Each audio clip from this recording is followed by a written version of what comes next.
Hello my dear students. आज हम लोग 12 क्लास का जो बीएसएबी बिहार बोर्ड के बच्चे हैं उनके लिए फिर से वीवीआई क्वेश्चंस का कुछ संग्रह को लाया हूं, यानी इंपॉर्टेंट क्वेश्चंस को लाया हूं जो कि आपके एग्जामिनेशन के लिए जरूरी है। देखिए, फर्स्ट क्वेश्चन इसमें आता है रेनबो किताब से, the past is not dead and static.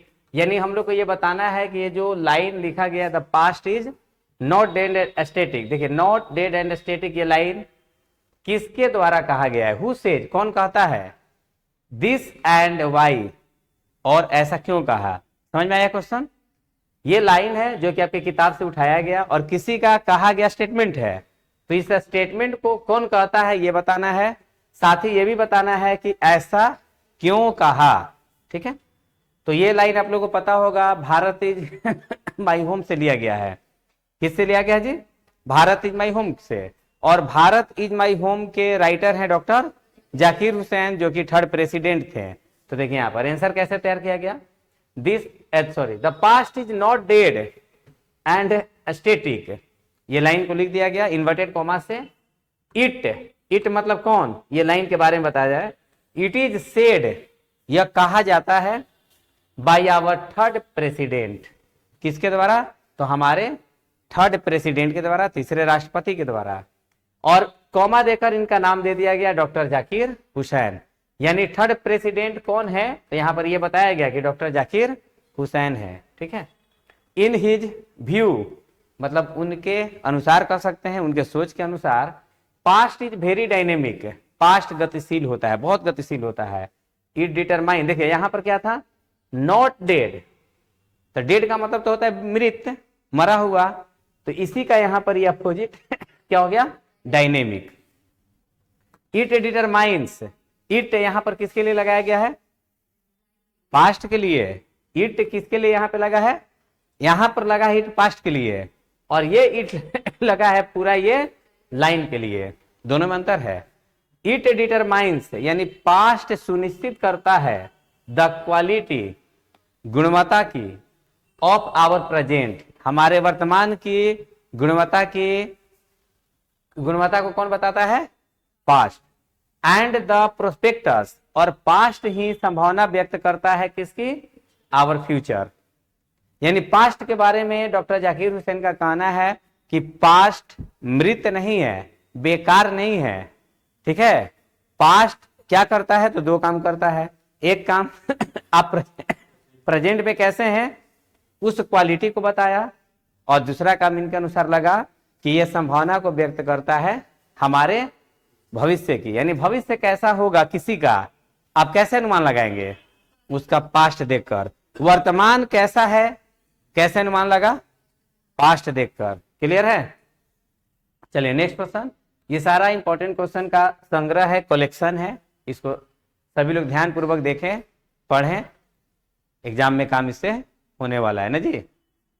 Second number question है, why are the Indian quick learners of English language.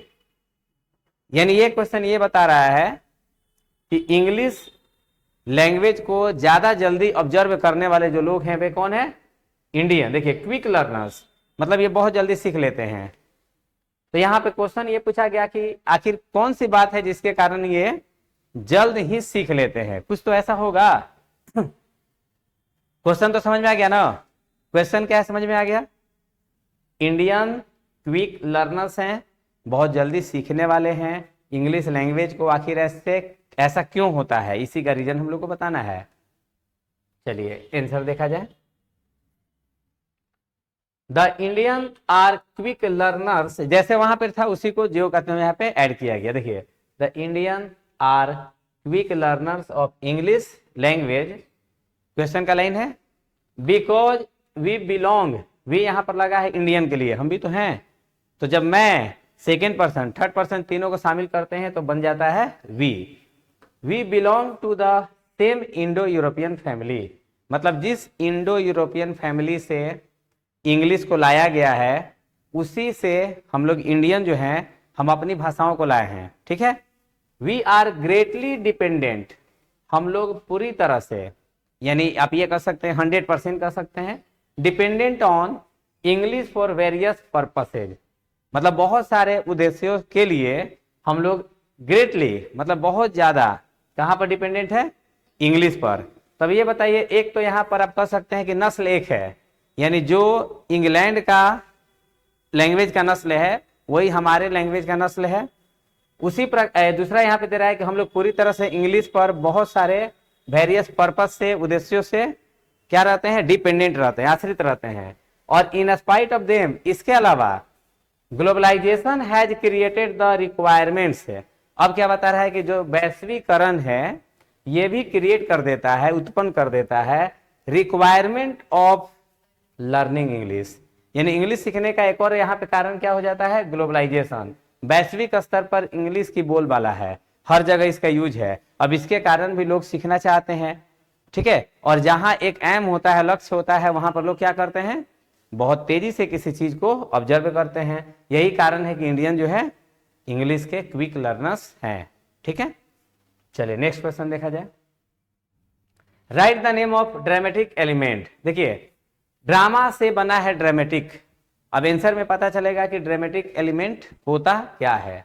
Right the name यानी हम लोग को नाम बताना है, तो क्वेश्चन के अनुसार केवल आप इतना लिख सकते हैं, देखिए ऐसे लिख सकते हैं, some of the important dramatic elements are plot, आप ऐसे नहीं लिखेंगे, कॉमा के साथ लिखेंगे प्लॉट, इसके बाद character, dialogue, gestures, scenic effect, music और क्या, सोलिलोकी, है ना।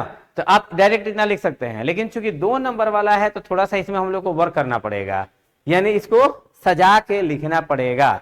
जैसा कि the essential elements in A drama, drama का या ड्रामा में जरूरी अवयवों को यानी उसके पार्ट को, भाग को कहा जाता है ड्रामेटिक एलिमेंट। मतलब यहां पर एक बात समझ में आया कि जो ड्रामेटिक एलिमेंट है वह ड्रामा का इंपॉर्टेंट एलिमेंट होता है, तत्व कह सकते हैं, अवयव कह सकते हैं, उसका अंश कह सकते हैं। और तब यहाँ पर बताया गया कि some of the important dramatic element plot है, डायलॉग है, साइनिक इफेक्ट है, सोलिलोकी है, कैरेक्टर है, जेस्टर्स है और म्यूजिक है। ये कॉमा में आप लिखेंगे, ठीक है ना। तो ये आपका 3 क्वेश्चन, चलिए अब तो रही है, ये 3 क्वेश्चन आपका जो है इंपॉर्टेंट है एग्जामिनेशन के दृष्टिकोण से। इस तरह का और भी क्वेश्चन के लिए आप आगे जुड़े रहें और भी मिलेगा। Thank you.